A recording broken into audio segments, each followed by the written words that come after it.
આપ જોઈ રહ્યા છો TV9 હું છું હાર્દિક મોદી। જૂનાગઢની વિસાવદર પેટા ચૂંટણીમાં જામવાનો છે ત્રિપાંખીયો જંગ અને ઉમેદવારોએ નામાંકન કરી ચૂંટણી જંગનું બ્યુગલ પણ ફૂંકી દીધું છે। તો વિસાવદર બેઠક પર ભાજપના કિરીટ પટેલ છે મેદાને અને સીએમની હાજરીમાં તેમણે ઉમેદવારી નોંધાવી છે।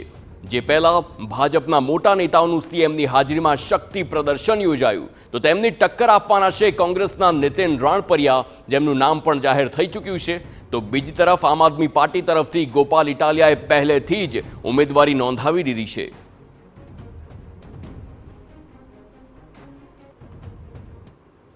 કહેતા આનંદ થાય છે કે આજે ઉમેદવારી પત્ર ભરવાના દિવસે વિસાવદર માર્કેટિંગ યાર્ડના વેપારીઓ હોય કે જૂનાગઢ માર્કેટિંગ યાર્ડના વેપારીઓ હોય, એમને બે તથા ખેડૂત મિત્રો હોય, એમને રજા રાખી અને આજે અમને સમર્થન આપેલ છે।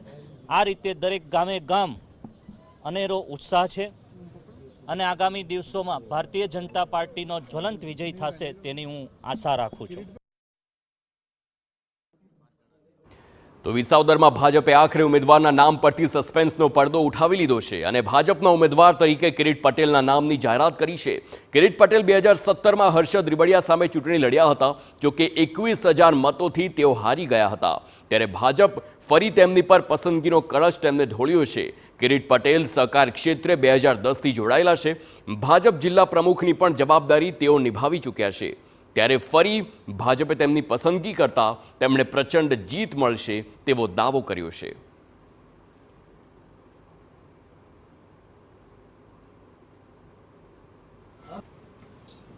વિસાવદરના આંગણે વિકાસની રાજનીતિને આપણે આગળ વધારવી છે અને માનનીય વડાપ્રધાન શ્રી હર હંમેશ કહે છે કે દરેક જણ દરેકનો સાથ લઈ સૌનો સાથ, સૌનો વિકાસ, સૌનો વિશ્વાસ અને સૌના પ્રયાસથી આપણે વિકસિત ભારત અને વિકસિત ભારત માટે વિકસિત ગુજરાત અને આ વિકસિત ગુજરાતની હરીફાઈમાં હરણફાળ ભરીએ ત્યારે વિસાવદર પણ આ વિકસિત ગુજરાતની હરણફાળમાં આગળ વધે। આ તરફ કોંગ્રેસે પણ નીતિન રાણપરિયાને મેદાને ઉતાર્યા છે, જેઓ ભેસાણ કોંગ્રેસ તાલુકા પ્રમુખ છે, જે ભાજપના કિરીટ પટેલ સામે લડશે।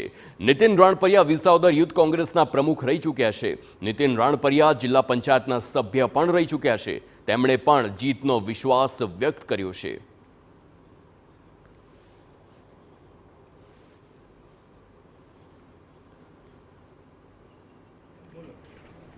જયેશભાઈ રાદડિયા આપણી સાથે છે, જેમના ઉપર આ બેઠકની જવાબદારી પણ છે। જયેશભાઈ રાદડિયા પણ સહકારી આગેવાન છે। જયેશભાઈ, આ બેઠક ખૂબ મહત્વની છે ભારતીય જનતા પાર્ટી માટે, કારણ કે 2012થી અત્યાર સુધી આ બેઠક ઉપર ભાજપ નથી આવી શકી। કે આ વખતની વિસાવદર વિધાનસભાની પેટા ચૂંટણી ભારતીય જનતા પાર્ટીના ઉમેદવાર તરીકે પ્રદેશ નેતૃત્વએ કિરીટ પટેલના નામની જાહેરાત કરી છે। આજે માન્ય મુખ્યમંત્રી શ્રી ભૂપેન્દ્રભાઈ પટેલની ઉપસ્થિતિની અંદર આજે અમે ઉમેદવારી પત્ર ભર્યું છે। હજારો કાર્યકર્તાઓ ઉમેદવારી પત્ર ભર્યા પહેલાં રેલી સ્વરૂપે, સભા સ્વરૂપે મળ્યા હતા અને ચૂંટણીની અંદર અમને ભરોસો છે કે આજે ટીમ ભાજપ બનીને કામ કરશું। એક એક ભારતીય જનતા પાર્ટીનો કાર્યકર્તા બૂથ સુધી કામ કરશે અને આ વિધાનસભાની ચૂંટણીમાં પરિણામ મેળવશું। પડકારો ઘણા છે, ઇકો સેન્સિટિવ ઝોનની વાત કરીએ, ઇકો ઝોનની વાત કરીએ કે પછી જે આ બેઠક આટલા સમયથી જે ભારતીય જનતા પાર્ટીના તાબે નથી થઈ, તો કઈ રીતની રણનીતિ સાથે, અને કારણ કે નિવેદનો પણ એવા આવી રહ્યા છે, ગઝનવીની વાત હોય કે પછી બીજા ઘણા બધા મુદ્દાઓ આવી રહ્યા છે। રાજનીતિ છે અને સ્વાભાવિક રાજનીતિ અંદર હરિપક્ષો આવા નિવેદન તો આવતા હોય છે। હું વાતમાં પડવાથી માંગતો પણ 19મી તારીખે જ્યારે મતદાન છે ત્યારે આજ વિસાવદર વિધાનસભાના મતદારો ભારતીય જનતા પાર્ટી કમળને મત આપી એનો જવાબ આપશે, એ સમય બતાવશે। બાકી રાજનીતિનો પીરિયડ 19 તારીખ આ બધા નિવેદનો ચાલવાના છે।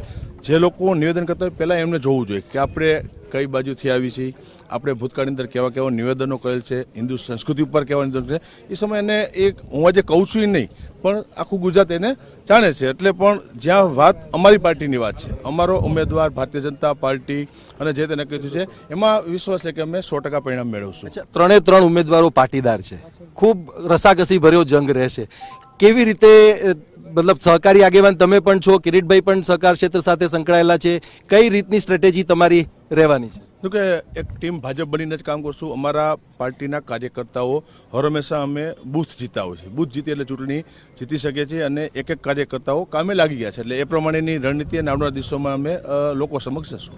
તો જયેશ રાદડિયા જેમનું કહેવું છે કે જે આ ચૂંટણી છે એ ચૂંટણી સ્વાભાવિક રીતે મહત્વની છે, પરંતુ ભારતીય જનતા પાર્ટીની જે સ્ટ્રેટેજી છે એ સ્ટ્રેટેજી મજબૂત છે, ભારતીય જનતા પાર્ટી મજબૂત છે અને આ વખતે ભારતીય જનતા પાર્ટી આ બેઠક કબજે કરીને જ રહેશે.